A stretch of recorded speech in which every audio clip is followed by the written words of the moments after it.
Já está no estúdio aqui com a gente a Júlia Zanata. Muito bom dia, Júlia. Bom dia, Rafael. Bom dia, Débora. Bom dia aos ouvintes. A Júlia e família, né? Que agora anda com a família. Não posso largar. Não pode largar. A Júlia Zanata que tem se apresentado no cenário político local como pré-candidata a prefeita do município de Criciúma. Ainda está sem partido, né, Júlia? Ainda sem partido. Ainda sem partido. Tem até o mês de março... 4 de abril. 4 de abril, né? Início de 4 de abril, para tomar essa decisão de qual sigla vai representar. Até o Roberto falava aqui agora no seu comentário sobre a inviabilidade e dificuldade do Aliança pelo Brasil ser formalizado, e aí vai ter que ser por uma outra sigla, né? Isso. Como é que está encaminhado isso? Não, eu estive na reunião do Aliança pelo Brasil em Balneário Camboriú, não nesse sábado, no outro. Né? Nós estivemos, eu, minha filha e meu marido, que tem que estar me acompanhando sempre. Inclusive, agora eu estou aqui com a minha filha amamentando. Mas nós estivemos lá no sábado, não no outro. E o doutor Admar Gonzaga, que é um dos advogados do partido, junto com a doutora Karina Cufa, né, mas só o Admar estava lá, ele falou que o Aliança não tem condições de ficar pronto a tempo, apesar de estar todo mundo engajado, né, fazendo os apoiamentos, não é algo hábil para essa eleição. Então, eu terei que me abrigar em outro partido.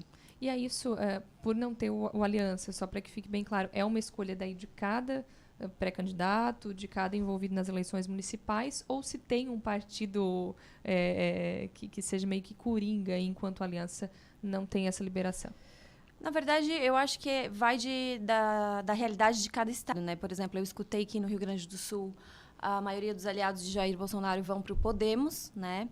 E aqui o Jorginho Melo, o senador Jorginho Melo, abriu essa janela, né? Abriu essa oportunidade para que depois, quando criar o Aliança, todo mundo que queira possa sair também do partido que entrar sem correr o risco de perder mandato, né? Isso. Esse o acordo hoje tem que ser feito com um futuro partido aí que você venha se filiar e que os eventuais candidatos a vereador também precisam se filiar, né?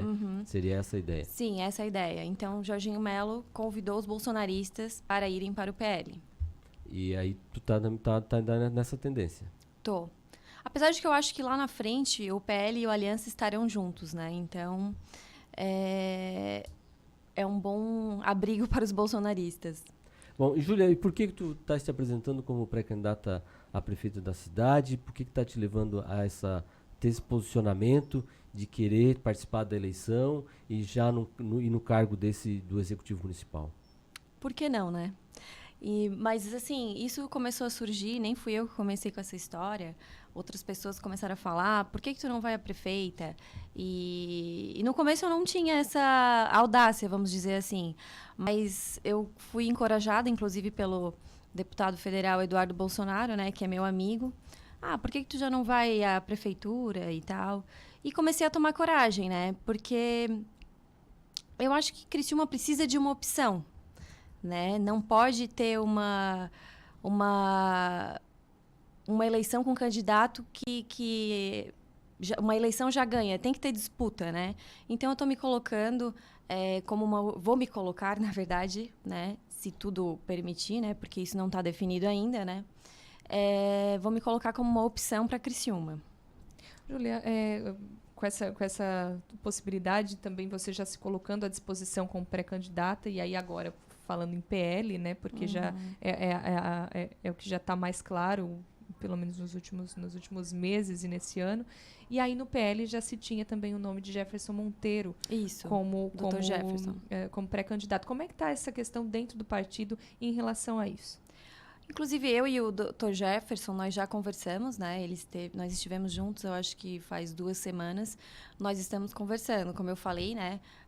Não tem nada definido, tem outros fatores que influenciam também para eu ser candidata. E eu estou todo dia eu estou conversando com alguém na cidade. Então, em breve, eu acho que eu vou anunciar antes da data limite ali, que é o 4 de abril. Mas estou em conversas, inclusive com o Dr. Jefferson Monteiro.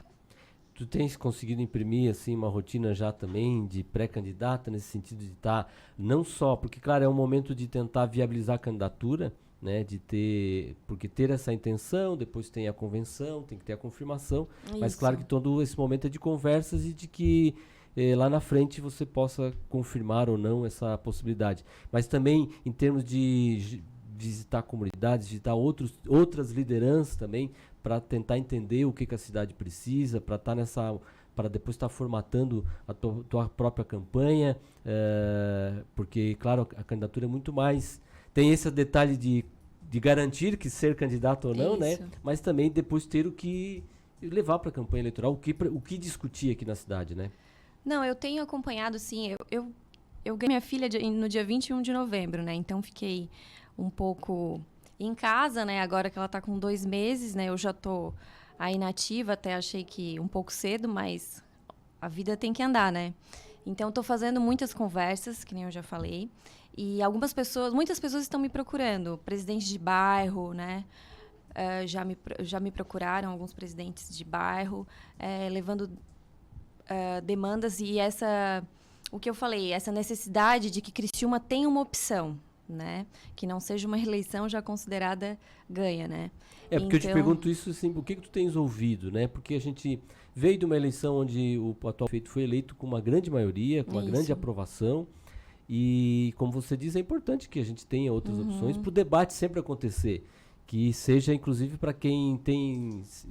para que não haja comodismo de quem está muito bem avaliado também, né? Que isso é importante. E aí, por isso que eu te pergunto, o que tu tens ouvido que as pessoas têm pedido que elas gostariam da cidade de Criciúma? Olha, eu tenho ouvido muita reclamação na área da saúde, né? Questão de empregos em Criciúma, né?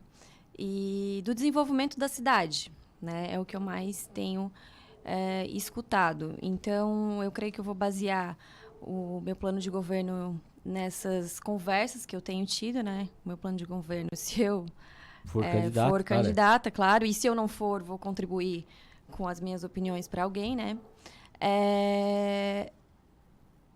Basicamente, na verdade, o que eu mais tenho ouvido é na área da saúde, Rafael.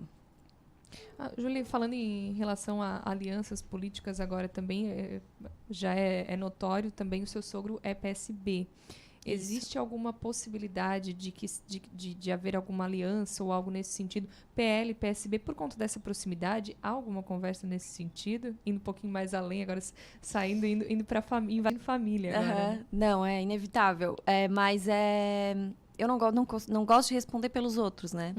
Nem pelo meu pai, pela minha mãe, que dirá pelo meu sogro. Mas eu acho, assim, vendo o que está acontecendo, que... Primeiro, eu acho que ele não fica no PSB. Segundo, eu acho... O meu sogro, né? O Júlio Colombo, o vereador Júlio Colombo. Segundo, eu acho que o PSB fica com o Clésio Salvaro. Né? Não tem essa conversa, que eu saiba, pelo menos, não tem essa conversa com o PL. Tu tens acompanhado... Isso. O que eu sei e o que vocês sabem pela imprensa, assim. E nesses termos de alianças, você disse que no Rio Grande do Sul os bolsonaristas estão mais alinhados com o Podemos. Foi o que eu ouvi, Teria essa possibilidade de uma dobradinha também aqui do Podemos com o PL, dentro dessas suas discussões para onde você vai se filiar, também de que alianças, porque no Executivo pode ter coligações, né? Não, as coligações não são permitidas para o Legislativo. Também surge essa questão aí de uma aproximação com o Podemos, aqui em Criciúma? Olha, existem conversas, né? Existem conversas, mas tudo muito prematuro, vamos dizer assim, né? Mas eu gostaria muito que estivessem juntos. Porque, como eu disse, agora é o momento que se fala muito de nomes, né? Então se fala uma dobradinha, por exemplo, Júlia e comandante Cosme Manique Barreto. Você, nessa conversa, seria vice-candidata também? Aceitaria uma candidata vice em alguma situação? Eu estou me colocando essa cabeça de chapa, Rafael, até porque a conversa que eu tive com o Eduardo Bolsonaro é que, como ele me conhece, nós somos amigos pessoais, eu já estive na casa dele, né?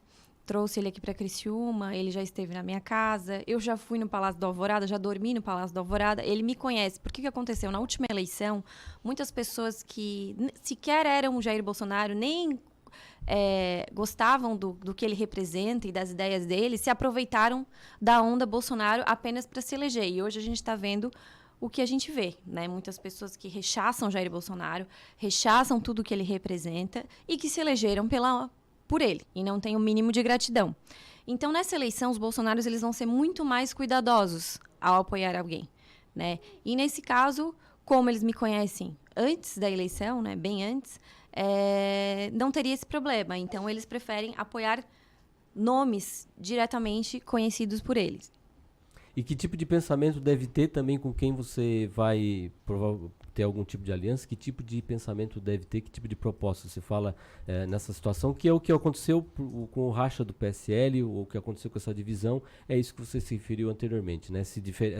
Essa união na eleição de 2018 pela onda e depois se viu que não era esse caminho que se queria e acabou que o próprio presidente saiu do PSL. Isso. E um grupo de pessoas ficou, o atual governador ficou, a vice não, então tá rachado. Mas com quem que a Júlia tem algum tipo de ideia de que, olha, para estar junto comigo também tem que defender essa ou aquela proposta? Eu acho que aconteceu ali no PSL, né, vamos dizer assim, não é nem...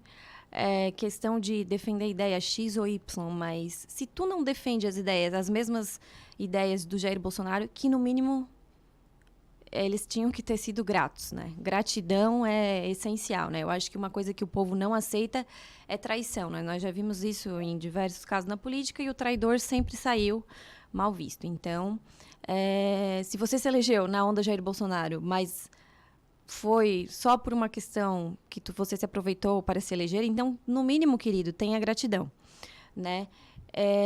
Mas falando ali do que você perguntou, que eu deveria... De quem é que... Com quem esse assunto Júlia, até me tirou... não, mas com quem que a Júlia... Com quem que a Júlia tem algum tipo de definição, olha, para estar junto numa chapa, tem que defender essa ou aquela ideia. Com quem a Júlia Zanatta não pretende estar num palanque eleitoral?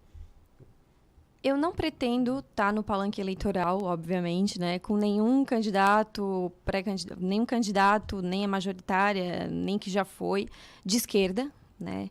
Eu acho que as coisas têm que estar bem claras hoje, porque antes tinha muita misturança, sabe, Rafael? O partido de direita está junto com o partido de esquerda, né? E aquele lá que Tava tudo meio disfarçado, isso. Né? Agora, isso quer dizer que agora tá as mais... As coisas estão clareando. As pessoas que são de direita, antes talvez até tinham medo de dizer que eram de direita, né? Hoje estão se revelando. E isso tem que ficar bem claro para o eleitor. Quem é de esquerda e quem é de direita, né? Porque antes não... Tu votava num cara, depois ele ia lá no Congresso, vamos dizer assim, e votava de uma maneira e tu fala, ai, meu Deus, mas eu não sabia que ele pensava assim. Então, o eleitor tem que buscar saber exatamente como pensa o seu candidato, né? E o candidato tem que se mostrar para o eleitor como ele pensa, né? Na pauta dos costumes, na pauta da segurança pública, né? Na questão da prisão em segunda instância. Tem diversas perguntas para te fazer para o teu candidato antes, por mais... mas essa é uma eleição municipal. Mas eu, como eleitora, quero saber como pensa o meu vereador. Por mais que ele não vai votar sobre essas questões que se discute no Congresso Nacional, eu quero saber qual é o pensamento dele. E creio que hoje isso também é a vontade da maioria do eleitor. Né? Então, eu não quero estar com ninguém que tenha pensamentos de esquerda, né? E também não quero estar com nenhum aproveitador do Jair Bolsonaro, né? Junto comigo. Eu quero pessoas que estejam a favor do Brasil. A favor do Brasil, a favor de Santa Catarina, a favor de Criciúma, né? E que tenham suas pautas bem claras e não tenham vergonha de defendê-las.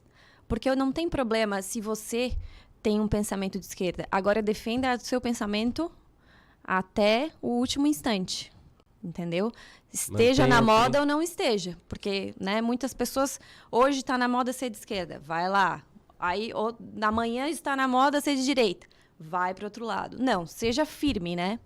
Ser um conservador não é coisas para homens de geleia. Tem que ter firmeza e constância.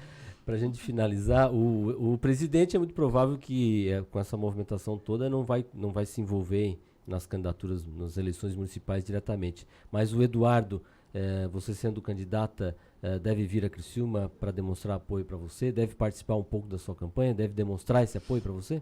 Ele esteve aqui em Criciúma e afirmou isso, inclusive para a imprensa, que vai aparecer em Criciúma para fazer campanha para mim. E por que não o presidente, né? Não sabemos. Não sabemos. Bom, Júlia Zanata, a gente vai voltar a conversar, com certeza, né? Tendo essas definições, clareando mais o processo e a própria definição de qual partido você deve se filiar, para ir confirmando o andamento desse processo eleitoral. Muito obrigado por sua participação aqui, de você, a sua filha, como é que é o nome? Helena. A Helena, o seu esposo também acompanha tudo aqui, conversando com a gente sobre o cenário eleitoral de Criciúma e essa disposição de disputar aí, se apresentando como pré-candidato ao município, pré-candidata a prefeita. Boa sorte no processo que vai estar se encaminhando para o final dessa primeira parte, né? Isso. E a gente com certeza vai voltar a conversar. Muito obrigada, obrigada aos ouvintes. Bom dia a todos. Obrigado, um bom dia.